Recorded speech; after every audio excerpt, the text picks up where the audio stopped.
10-year-old Max has been catching the bad guys for most of his life, spending much of his time not in the house, but out on the road with his canine handler, Deputy Erik McGlothin.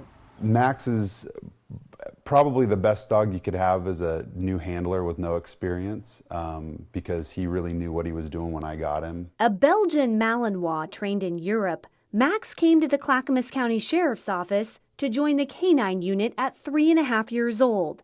Since that time, Max has deployed 400 times and been a part of 200 arrests. He also has visited numerous schools and participated in demonstration events throughout the community. Then they see Max, who's sitting there chewing on his toy or walking around and leaning on people, and they're uncertain if this is really a police dog. And it's like, yes, this is how the dogs are. They're regular dogs. When he's not at work, Max spends his time at home with Deputy McGlothin's family, who adore him. He's cute, and I love him. McGlothin says there are many memorable arrests, but one in particular stands out in his mind. Several deputies were trying to subdue an armed erratic man, and Max came in to help.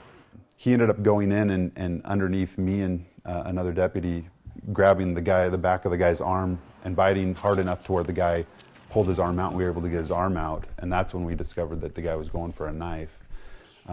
So that incident was probably the point where I really had like a bond, and I knew that this dog wasn't going to give up on me, kind of thing, and was a tool that helped all of us to not get, hurt. Last fall, Deputy McGlothin started noticing some unusual symptoms with Max.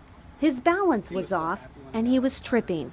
We were on a couple calls, and we were on a long track, and he couldn't get out of like a little hole that was probably about 2 feet deep. It was a dried out stream, and I had to go down and literally pick him up out of there while we're looking for this bad guy out in the woods, and so that wasn't normal. At home, his daughters began noticing changes as well. Like, I see him when I let him out the front to go to the bathroom. He usually falls, and then when he goes up the stairs, he falls on his chin sometimes. McGlothin took Max to the vet. The news was not good. His energetic, social, hard-working police dog likely had a brain tumor and would need to medically retire. The last month has been rough. I kind of described it as like that look that he gives you, where he's kind of looking for you for the reassurance or the help or whatever he needs, and this dog that's been like really strong through a lot of stuff, and then you can't give him, like, you can't do anything for it, and you're just as confused as he is, On November 28, 2015, Max officially retired. He will live out the rest of his life at home with McGlothin and his daughters. As much of a relaxed life of laziness and treats as possible.